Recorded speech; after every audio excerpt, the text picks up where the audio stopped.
Intéressons-nous maintenant à une technique très courante d'identification, la chromatographie. En seconde, nous allons faire ce que l'on appelle une CCM, chromatographie sur couche mince. C'est-à-dire que nous allons, à l'intérieur d'une cuve à chromatographie, un bécher peut faire office de cuve à chromatographie que l'on va recouvrir d'un couvercle, nous allons mettre une plaque, généralement en silice, mais pas forcément, que l'on va appeler une plaque à chromatographie, une couche mince, que l'on va appeler la phase fixe parce qu'elle ne bouge pas. Au fond de la cuve à chromatographie, on va mettre ce que l'on appelle un éluant, un liquide volatile, qui va migrer et grimper et humidifier la plaque à chromatographie par capillarité. Donc comme elle bouge, elle migre, on va appeler ça la phase mobile. Ici, on va tracer une ligne de dépôt et faire des dépôts, ici, de différentes substances que l'on veut analyser, des mélanges ou des produits purs. Et on va voir que les produits vont migrer à différentes vitesses. On va donc pouvoir les séparer et les identifier. Petit exemple de chromatographie sur couche mince. Ici, on a une liste de colorants avec la lettre E et des chiffres. C'est ce que vous voyez généralement sur certains aliments. Et ici, on a certains médicaments. On va regarder quels colorants peuvent être dans chacun de ces médicaments. On va essayer de regarder par exemple celui-ci, ce jaune-là, ce médicament qui est jaune. Donc on fait un dépôt, ici. C'est plutôt jaune, donc on va essayer de tester, ces deux jaunes-là, pour voir. Alors, celui-là, il y est déjà. Hop, faire le E110 et le E104. Et on démarre. Regardez, ici vous avez l'éluant qui migre et chaque tâche migre avec. Mais elle migre à une vitesse différente, ce qui permet de séparer les produits. Ici, vous voyez que le médicament est un mélange. Vous avez une belle tache jaune et vous avez ici quelque chose de très pâle à cette hauteur-là. Donc, vous voyez que vous avez un mélange et non pas un corps pur. Il y a deux colorants. Et vous voyez que cette tache-là est à la même hauteur que le E104. Ça veut dire que le médicament contient du E104. Cette tache-là est à la même hauteur que le E110. Ça veut dire que le médicament contient du E110. Autre exemple, sur ce rouge-là. Là, on va tester du rouge, on va tester le orange. On va voir ce que ça donne. Voilà, vous voyez que ça migre à différentes vitesses. Le médicament contient ce rouge, c'est celui-ci, donc il contient bien du E127. Celle-là, on n'a pas pu le comparer à quelque chose qui ressemble, donc ça, il y a quelque chose d'autre que le E127, mais on ne sait pas pour l'instant ce que c'est.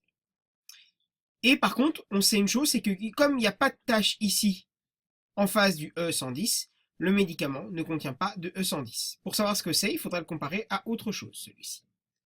Autre exemple, avec des bonbons. Donc on va essayer de voir ce bonbon qui est vert. On va regarder ce qu'il y a dedans. Alors, on va tester ce jaune-là, on va tester ce bleu-là, par exemple. Et on y va. Donc là, ça migre. Voilà, vous avez vu les produits se séparer. Vous avez un bleu et un jaune, normal. Du vert, c'est un mélange de bleu et de jaune. Mais vous voyez qu'on a trouvé le bon jaune, donc c'est du E104. Par contre, on n'a pas trouvé le bon bleu. Ces deux taches bleues ne sont pas à la même hauteur. Donc celle-là, on ne sait pas encore ce que c'est. Par contre, celle-là, on peut être sûr que le médicament ne contient pas du E131. Donc on va essayer de tester le même médicament. Voilà, on va retester le E104, donc on sait qu'il est dedans. Et on va tester l'autre bleu, le E133. Voilà.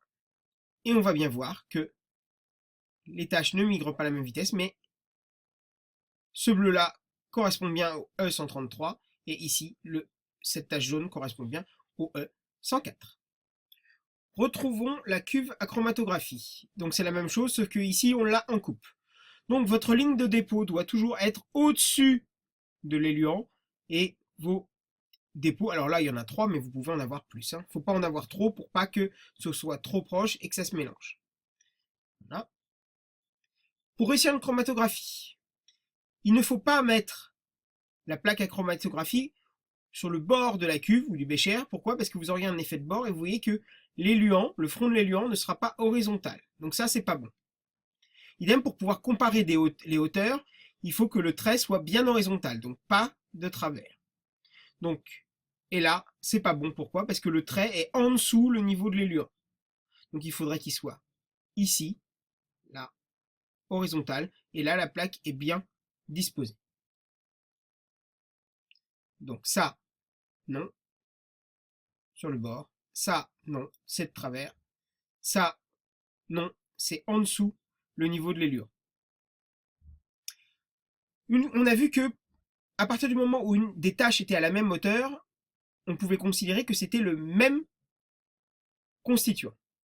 Regardons ici sur la chromatographie d'un médicament. On veut vérifier la composition en principe actif d'un médicament antipyrétique. On réalise une chromatographie sur couche mince en déposant en C, ici, une solution alcoolique du médicament, en B, du paracétamol et en A, de l'acide acétylsalicylique, donc du doliprane et de l'aspirine. On obtient le chromatogramme ci-contre après élution et révélation.